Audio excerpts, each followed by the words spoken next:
पर यदि आप जीवन के प्रति संवेदनशील बनना चाहें, बोध बढ़ाना चाहें, सामान्य धारणा से परे चीजों को समझना चाहें, तो आप सिस्टम में जो डालते हैं वो बहुत महत्वपूर्ण हो जाता है। अगर हम ये देखें कि शरीर कैसे भोजन से सबसे ज्यादा खुश है, शरीर सबसे ज्यादा आराम में है, तो आप स्वाभाविक रूप से पाएंगे कि शाकाहारी या पौधों पर आधारित भोजन खाकर शरीर सबसे ज्यादा आराम में है।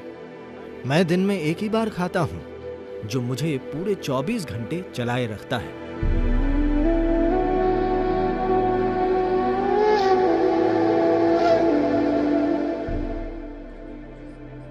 क्या आप मुझे समझा सकते हैं कि भारत में इतने सारे लोग शाकाहारी क्यों हैं? और दैनिक जीवन में भोजन और फलों का क्या महत्व है? अभी भारत की लगभग 38% आबादी शुद्ध शाकाहारी है, परंपरा की वजह से। ये ऐसा ही है। करीब 50 साल पहले लगभग 60% शाकाहारी थे, लेकिन पश्चिमी शिक्षा पाए डॉक्टर लोगों से कहते रहे हैं, अगर आप मांस नहीं खाएंगे तो आपको पोषण नहीं मिलेगा, आपको थोड़ा मांस खाना ही होगा। तो उस वजह से थोड़ा मांस खाया जाने लगा। पर फिर भी भारत में मांस खाना वैसा नहीं है जैसा ये पश्चिम में है। मांस केवल एक साइड डिश है। यहाँ तक कि मांसाहारी लोगों के लिए भी ये सिर्फ एक साइड डिश है। पर शाकाहार की वजह क्या है? देखिए, अगर आपका जिंदा रहना खतरे में है तो आपका पूरा जीवन उसे बचाने के बारे में होगा। एक बार जब जीवन संरक्षण का इंतजाम हो जाता है, तब आप सोचते हैं कि ये सब किस बारे में है, क्योंकि जब सवाल जिंदा रहने का हो तो ऐसा लगता है कि जब जीवन चलाना ठीक से हो जाएगा तो हर चीज जबरदस्त हो जाएगी। पर जीवन संरक्षण का ख्याल हो जाने पर आपको एहसास होता है कि ये सच्चाई नहीं है। आपका जीवन किसी और चीज की लालसा कर रहा है। तो जीवन जीना बहुत सरल और आसान था। ये एक समृद्ध भूमि थी, लोग अच्छे से जीते थे। उस कारण से उन्होंने भीतर की ओर देखना शुरू किया और कई चीजें विकसित होनी शुरू हो गयी। और एक महत्वपूर्ण बात यह है कि यहाँ की लगभग 70% आबादी हमेशा सक्रिय रूप से आध्यात्मिक थी।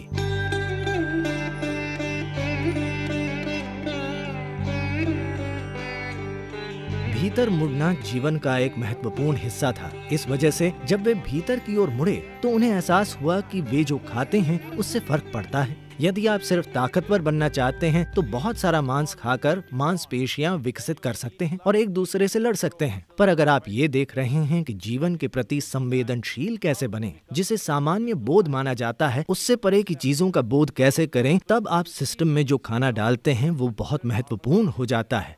तो वो कौन सा भोजन है जो सिस्टम से सबसे कम प्रतिरोध के साथ गुजरता है, यानी कम से कम संघर्ष के साथ गुजरता है? तो इसे समझने के लिए आइए इसे ऐसे देखते हैं। जैसे मिसाल के लिए, अगर आप कच्चा मांस खाते हैं तो मांसाहारी जानवरों की तुलना में मानव सिस्टम में, सारे मांसाहारी जानवरों में आहार नली की लंबाई उनके शरीर की लंबाई की लगभग बस 3 गुना होती है। सभी शाकाहारी जीवों की आहार नली की लंबाई शरीर की लंबाई से 5 से 6 गुना तक होती है। तो एक इंसान में ये 24 से 28 या 30 फीट के बीच हो सकती है, जो हमारे शरीर की लंबाई का लगभग 5 से 6 गुना है। इस किस्म की आहार नली में अगर आप मांस डालते हैं तो ये बहुत ही धीरे धीरे आगे बढ़ेगा। It will travel through this very, very slowly, approximately. कच्चे मांस को सिस्टम से गुजरने में करीब 70 से 72 घंटे लगेंगे। अगर आप पका हुआ मांस डालते हैं तो उसे सिस्टम से गुजरने में 50 से 52 घंटे लगेंगे। अगर आप पकी सब्जी वाला भोजन डालते हैं तो इसे सिस्टम से गुजरने में 24 से 30 घंटे के बीच लगेंगे।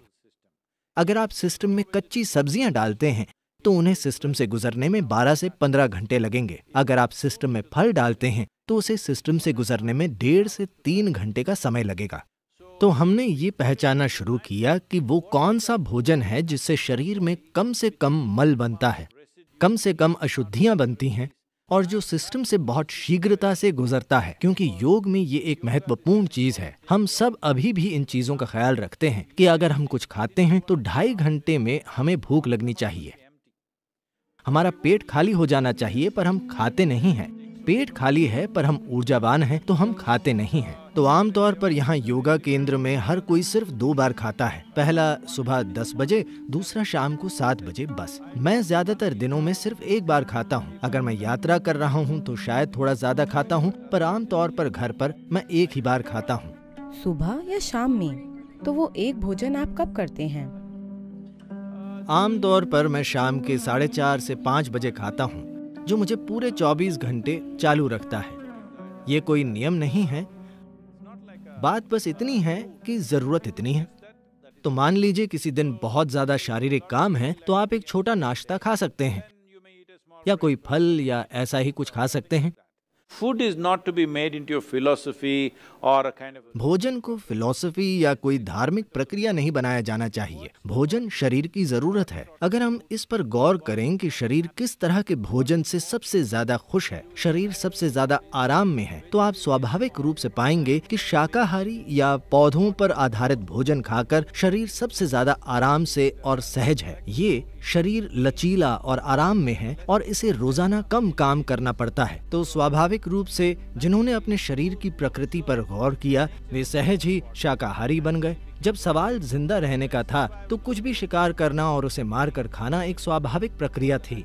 पर जब समाज बस गए तो वे जो चाहे उगा सकते थे, और फिर जैसे जैसे उन्होंने खुद पर ज्यादा से ज्यादा ध्यान दिया और जीवन बस किसी तरह जिंदा रहने के बारे में नहीं रहा, बल्कि अपने जीवन को बोध और अनुभव के ऊंचे स्तर तक उठाना बन गया, तब इंसान स्वाभाविक रूप से शाकाहारी बन गया। ये एक स्वाभाविक प्रक्रिया है, ऐसा हर जगह होना तय है।